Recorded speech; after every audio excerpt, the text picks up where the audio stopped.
Hi, I'm Ken Miller, Director of Entertainment for the Broadmoor Hotel.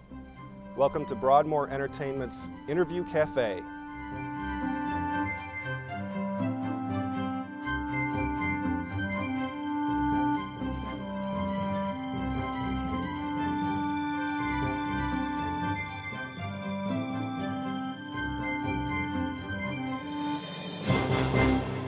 Most of us were introduced to Steve Tyrell by the 1991 Steve Martin hit, Father of the Bride, where he appeared in the movie and performed the great tune, The Way You Look Tonight, on the soundtrack. And the 1995 sequel, Father of the Bride Part 2, which contained Give Me the Simple Life and On the Sunny Side of the Street, which led to his album, A New Standard. That album peaked at #3 on the Billboard Jazz charts and stayed an amazing 84-week span. Steve has produced countless records for so many artists. He just recently finished producing Diana Ross's latest album. He's been in the music industry for over 40 years, and we were so fortunate to have Steve Tyrell perform at the Broadmoor for our weekend of jazz, and everybody just really loved it. So folks, here's my interview with Steve Tyrell. Well, Steve, thanks so much for your time today. I know you're really busy. You have to fly out after this wonderful jazz weekend that we just had. Steve just knocked it out of the park with when he was here on Friday night singing. It was just the best. And you met Craig Reed last night, our food and beverage director, and I asked him after you left, I said, what would you like me to ask Steve Tyrell? You know, and he goes, you know, Ken, just ask him, what would he like to be most remembered for with his 40-year career that you've had? Oh gosh. It's a big one, huh? Well, there's a few things, but I mean, what I'm doing now, you know, I kind of feel like after I sang The Way You Look Tonight and Father of the Bride, that kind of changed my life. And it opened up the world of the Great American Songbook to me, which before that was kind of my parents' music. And there's been a renaissance since then in that music, and since I made my first album, and Rod Stewart heard that album and he liked it very much, and he asked me to work with him on his albums, and then David Foster, you know, became a fan of that album, and he started working with Michael Bublé. And so I kind of feel like I had something to do with recharging the Great American Songbook.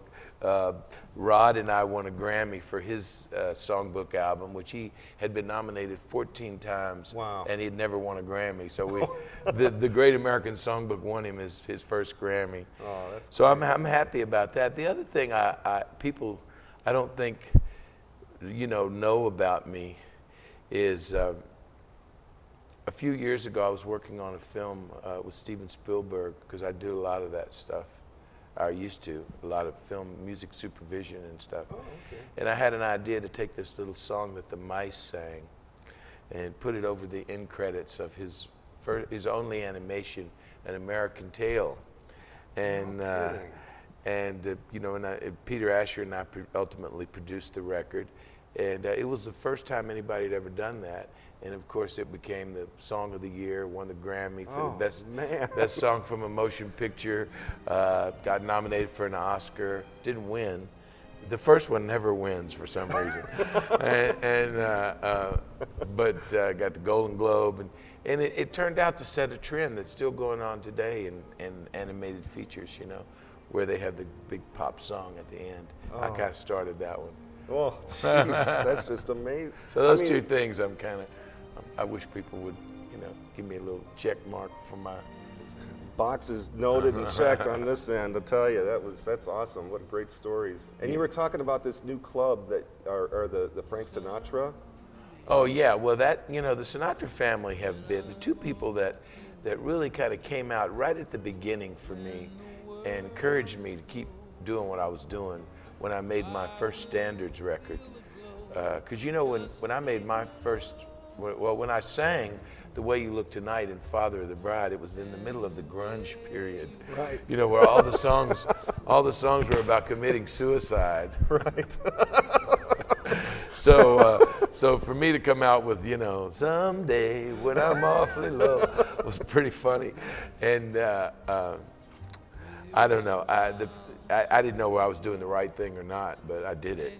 And the first people to really come out and encourage me and tell me, man, they liked what I was doing and to keep doing what I was doing was Rosemary Clooney, and who, you know, that really impressed me, and the Sinatra family, the entire family, have been my friends and fans ever since I started, you know. So their what a voice, Rosemary. Oh man, great, great, yeah. and a great lady too. I mean, she really went out of her way to help me, you know. She got me booked in New York on my first gig ever in 20 years. I played with her at the Dorothy Chandler Pavilion. It was my first concert, you know, after I sang in Father of the Bride. All was her doing, you know.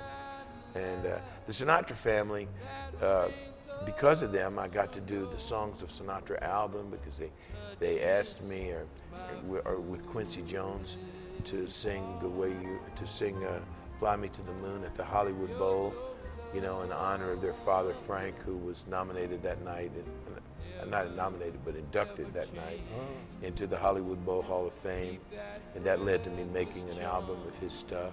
Well, I got one more question for you, Steve. Can you tell us a little bit about how you feel about the Broadmoor experience that you've had while you've been here? It's fantastic, fantastic. I can't wait to come back. And first look, it reminded me a little bit of Montreux, you know, Switzerland, you know, where you know, they have a wonderful jazz festival.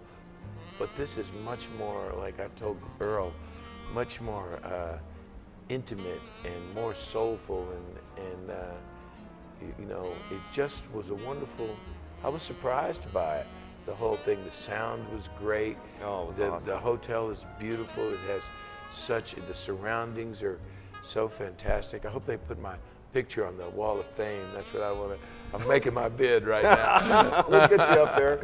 That's so impressive. You walk down and you see all these people that have stayed here over the years, and I just hope that this can become like really a home of mine where I play, you know, all the time, like I do at the Carlisle in New York, you know. And, you know, I took Bobby Short's place there. Oh. Maybe you got a little niche for me here. I can come play. We'll figure something out. This is great. Call me back, please. Well, Steve, it's just been a pleasure. Thank you so much again for your time. Okay, Kenny. And, thank you, man. Thanks, folks. We'll see you next time.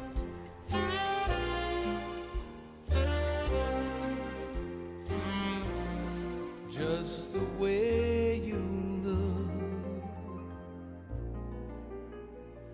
tonight.